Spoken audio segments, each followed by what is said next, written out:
On today's video, we're going to talk about a couple of things. First of all, high strategy, what to do, what we planned, and things like that. On top of that, what seemed to be the execution by JWM. We're also going to show you guys a couple of our allies, well, one of our allies in this fight against JWM.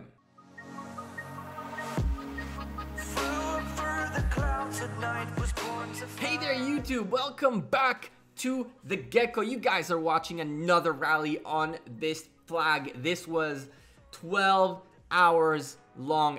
I think it was like 12, if not like 10 hours worth of just straight up rallies on this flag, non-stop, back to back to back. If you guys like all this high versus JWM stuff, make sure you're smashing the like button on the video, and let's get it started. So it was very obvious from the previous video, like you guys saw, that the collision was meant to be.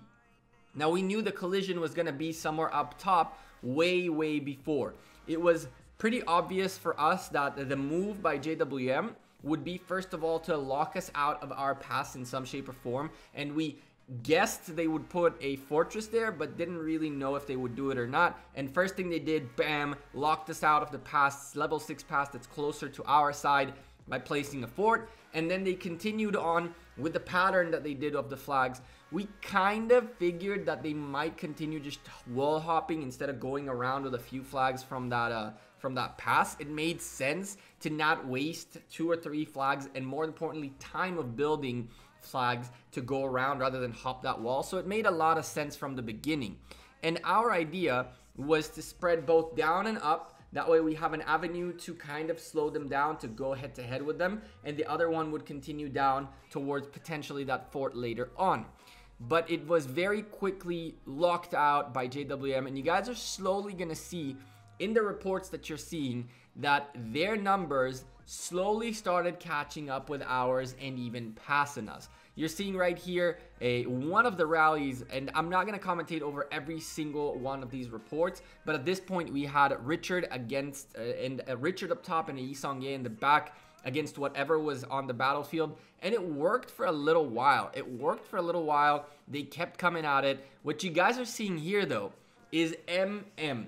Now MM, what they did is we went from the left entrance, the left pass, cutting through towards the first circle, and MM came from the top, and them and R1M's idea was that as we go horizontally, they'll go vertically, and we'll meet in 3 different spots with JWM. The front runner would be where High versus JWM would clash, and the other 2 would be from the top, trying to cut down that arm that goes down towards High.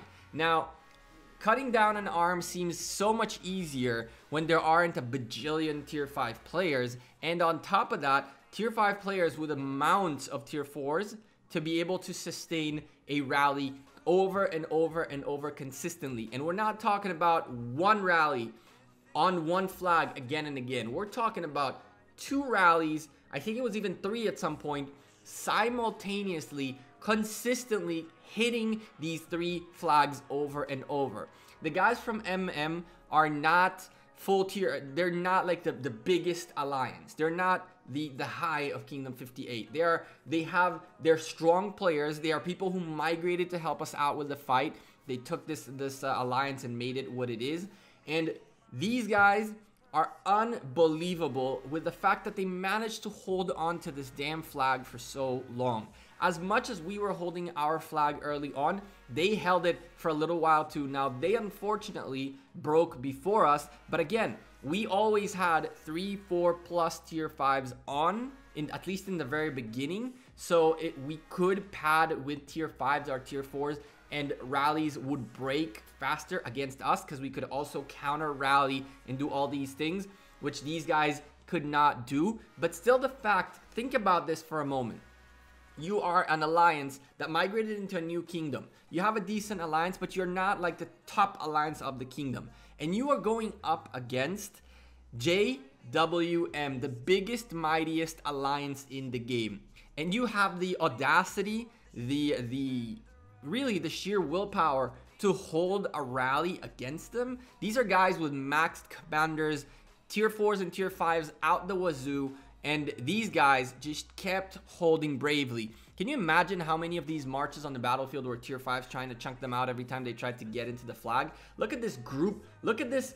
This is classic JWM. This is these guys going, we are going to swarm this flag while this rally is hitting it, and we don't care about the losses. What we care about is the fact that we're about to burn you down.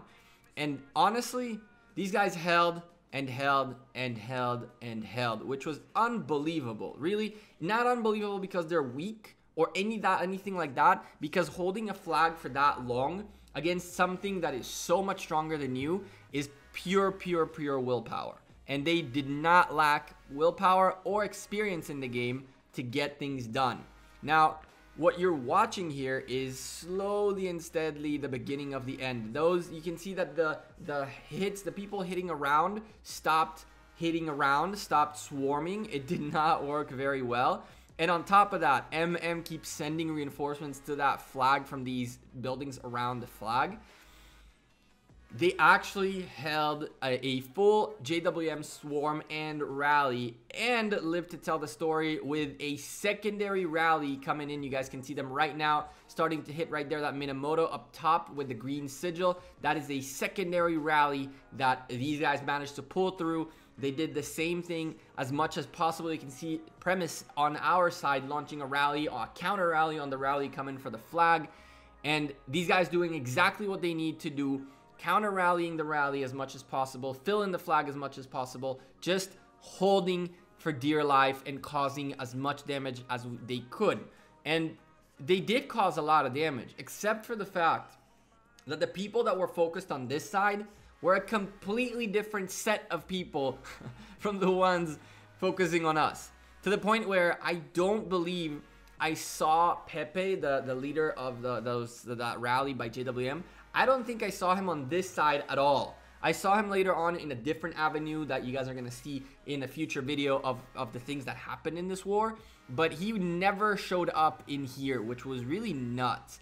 Think about the amount of power and the amount of troops and the amount of people online able to put these troops in to be able to sustain 2 rallies consistently, going again and again and again, and having people reinforce the rally in some cases. In some cases, you didn't have enough people to reinforce the rally, but it was always full, and you're just going at it, going at it, going at it, going at it, with 3 tier 5s in the rally. Doesn't matter. 3 tier 5s in the rally with, what, 600,000 to 900,000 tier 5s in that rally, and every now and then get some reinforcers to come in and reinforce with tier 5s. How do you hold? We had a few situations in which the flag got very low on health, and it was almost taken out from us, but we managed to come back. One thing I had mentioned on stream, and I mentioned it I think in a previous video, but if I haven't yet, it's super important for you guys to understand what's happening on the screen. The HP, the health bars on both the flag and the rally are a little bit misleading. The health bar itself is a dynamic one. So if the rally had 1 million people in it, the full health bar is now 1 million people. But the more people joined, or let's say let's go with the flag example, just because it's easier to join a flag. You had 1 million people in the flag, and now it went down to half the health bar. So now there are 500,000 people in the flag. However, if more and more people joined, the full HP bar, the full health bar of the flag considers all the troops that ever made it. So the fact that right now, for example, the flag is yellow and is at half capacity, it doesn't mean that it has half capacity. It could mean that it got double the amount of reinforcements that could go in there, and the flag was full right there. So you can see an example here where you had slightly wounded 1,700 and remaining 1,300. How is that possible? Because more and more troops joined, and so the health bar is dynamic. You can get to a point where your health is red and super small, but there could be a full rally still hitting you and a full flag or pass or whatever it is still there. It is a dynamic health bar. Keep that in mind. So there were a few times where we found ourselves in a very small red with full freaking flag. So it was like, oh my god, how much did we hold? And it's not like we held the craziest amounts. I have a bunch of crazy rally reports that I'm gonna make a special video about the top like 10 craziest rally reports I've seen. So if you guys have crazy rally reports to show me, leave me a comment down below with let me know that you guys have it, and I'll let you know where to PM me in game with the report so I can record it and show it to the people. Refresh troops, anyone under 50k, refresh. It's time to refresh again your troops. One of the things we've noticed is that troops don't die out of a flag. So I had marches in the flag that stayed on for maybe like 15, 16 rallies that had 5,000 troops in them. How did that work? They go down by so little and so slow that you can really have one guy say, okay, I'm gonna send a march into the flag, and just I'll come back every couple of minutes and see if that march is still there in like an hour, and if it's not, I'll send another reinforcement. Guess what? Your reinforcement will never leave. So we had situations where by the time the flag burned, and it burned at some point, we had so many marches move out, which were like marches with 1,000 or less troops. It was crazy. So the other issue with that is that those troops have slightly woundeds within them. So let's pretend you have 200,000 troops and you sent them all to the flag, and you have 1,000 left in the flag.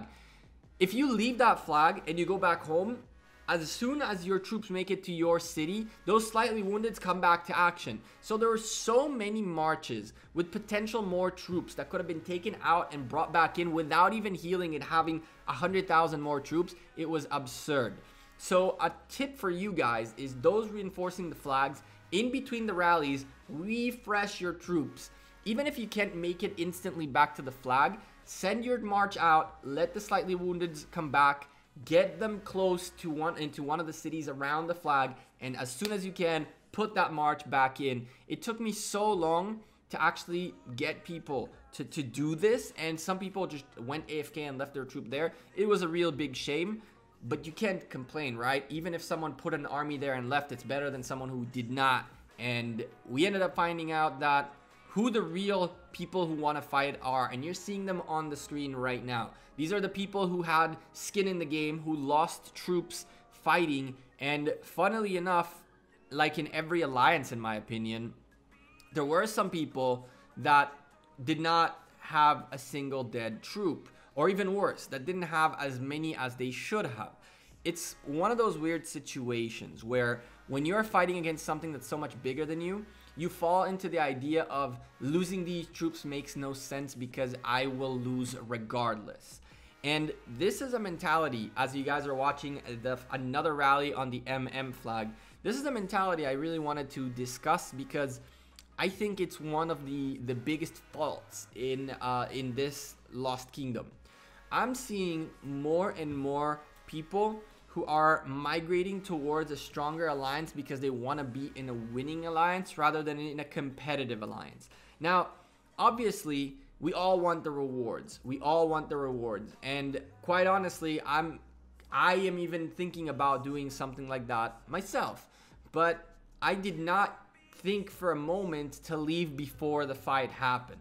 I put my troops where my mouth was. I lost a ton. I picked up a few kills, which was nice, but not as many kills as like the tier 5 players did. Fight, you know? It's okay to lose in certain situations. Even if you are a top spending whale, sometimes losing is okay. And I don't know if it's an ego game or it's I don't know what it is.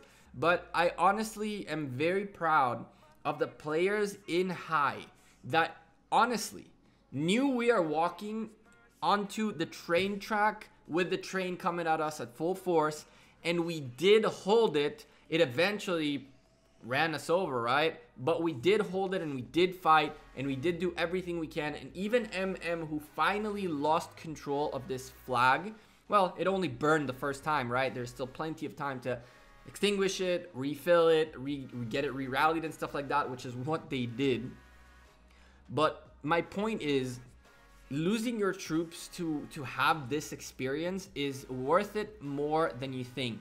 And is it a possibility that I might leave high for a place where I can go all the way to the ziggurat and to get their final rewards and stuff like that, it is a possibility. It could happen, but it can only happen after I know that I did everything within my power in high to put it in the best place possible. And if that means, you know, lose all my troops along the way, that's what I did. It really pained me to see whales whose alliances slowly depended on them, because you are the alpha. We have Zul. You guys are seeing Zul on the screen right there. Zul was the rock, and Ayla became another huge rock, and Papa Smurf migrated to be one of these four guys are four of the foundations of our alliance. And out of them, one is a migrated guy who came in to help fight JWM. The other one was an enemy of high until his alliance decided, you know, they're done with trying to fight against high, and he joined us. Ayla, Zul were both like rocks, okay? And none of us, including myself, would be motivated to fight without the rocks of our alliance. And it seemed like a few of the rocks of alliances decided to bail out because their alliance is just not good enough to meet the expectations that they had. And I can understand that. But remember that at the end of the day, what'll end up happening is we'll have insanely stacked Lost Kingdoms and insanely weak Lost Kingdoms instead of spreading it around and having a proper fight. If a continent could get to a point where there are 2, 3, 4, let's say 10 tier 5s across every kingdom, rather than 2 kingdoms with 80 tier 5s between them, or even 1 kingdom with as many tier 5s as possible within the continent, everybody will have a lot more fun. Everybody will get a chance to compete. And quite honestly, after you're done competing, when you know I have been defeated, you still have the ability to migrate out for a certain period of time to get your rewards, to get to meet new people, to get into these super alliances, and then either go back or find yourself the new home that you're looking for. I'm not saying everybody who migrated did this. I'm not saying everybody who migrated is greedy or is doing anything wrong. Everybody does what they find the best for their gameplay, including sometimes having to leave your home alliance in the background, right? And what you guys are seeing here is a group of reports. Before we finish up this video, kind of wanted to show you guys a few of the things, because like Lewis, for example, these guys hit with solo marches our flag, which was really crazy. It was nuts, but they did some damage, so good for them, and so did we. So it happens. It is what it is. But regardless, I don't know. I just think that to a certain extent, we got to get to a place where next round of Lost Kingdom is not 3 Lost Kingdoms that are bonkers, 4 Lost Kingdoms that are bonkers, and the rest are super, super easy. For one alliance that is not that big. There are a few Lost Kingdoms with alliances that are half of the size of either of these alliances, running over everything and anything. And quite honestly, it's a shame, because I think that if we spread around the tier 5s rather than congregate everybody on day 1, we will have more competitive and more fun Lost Kingdoms. But that's my opinion. I do not regret any moment of fighting JWM. I actually find it to be a privilege and an opportunity to learn, and I learned so much from fighting these guys that I wouldn't replace it with anything. I think that our guys at high are fantastic players. I think they did and they're still doing everything within their power to keep the name respectable. And I've been hearing that from both sides, from people who were outside this fight as well as from people within this fight, that we did our job, which was to, if we go down, to go down with our head high, of course, and to make sure that we're not just making a fool of ourselves, which I believe we didn't. And I'm not the only one who believes it. Even some of our opposition believes it, and that's very cool to hear from them, you know, because they could honestly have just run us over very fast, like the likes of Kingdom 50 and the likes of UCS have done, which is just a rally where that you can continuously fill that damn rally until it's over. And they could have done it, but JWM didn't do it once. They actually looked for a good fight to happen, which is why I like these guys so much, because they didn't just say, plow, get it over with. They actually enjoyed their way through doing what they did. And yes, slowly and steadily, as you guys are seeing, we start to take the bigger damage. We start to get hit harder, and we start having to make decisions whether our strategy, our fights, our losses are worth holding on to this one flag. So on the next video, we're going to talk a little bit more about how things evolved, which of our fronts hit where and how, what the results were, and eventually, as you guys can probably see by now, how slowly and steadily JWM pushed forward. You guys are seeing someone like Noon leading a rally here, someone who did massive damage to Kingdom 51, also putting in the work for his Kingdom 59 alliance. He is in he's the leader of K50, who fought in Continent 107, and he has another insane account in JWM doing the work, as you can see right there. Anyway, I'm the Gekko. I'm out of here. Thank you guys very much for watching this video. If you guys like this kind of video, you guys like more of the JWM versus High War, smash the like on this video. And if you're new to the channel, subscribe with notifications on. A counter rally to the rally was the play for a little while. And on the next video, I'm going to show you guys, again, a little bit of how things continued, some other thoughts of mine about a couple things that happened in this war, bugs, a bunch of other things. I'm not gonna go over it right now. I'll see you guys sooner rather than later. Take care. You guys have a great rest of your day, weekend, afternoon, whenever you guys watch this video. And thank you again for all your continuous support. One last report before we go. Ouch, that was a big ouch. I'll see you guys sooner rather than later. Take care. Peace.